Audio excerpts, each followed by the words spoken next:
ယုံထဲငွေပြောခမ်ချန်ကောင်ကအလုံးပဲမင်္ဂလာပါဒါကြောင့်တော့ကျွန်တော်အိမ်မှာစိုက်ပြိုးနေတဲ့ခရမ်းရောင်ကော်ဖီထုတ်မောင်လာထုတ်လေးပါပြိုးကိုကြတော့ကျွန်တော်ဆန္ဒအိမ်မှာပဲပြိုးထောင်ယူလိုက်တာပါရက်ပေါင်း20ဝန်းကျင်ဆိုရင်စပြီးမှရွှေ့ဆိုင်လို့ရပါပြီဒါကြောင့်ကျွန်တော်ရက်ပေါင်း20 21မှာကျွန်တော်ရွှေ့ဆိုင်ထားတာပါ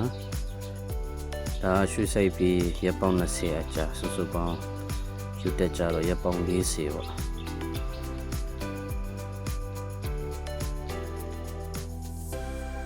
ရက်ပေါင်း85ရက်နဲ့80ကြာဆိုရင်အထုပ်လေးဒီစပစ်မှာထုတ်လာပါပြီ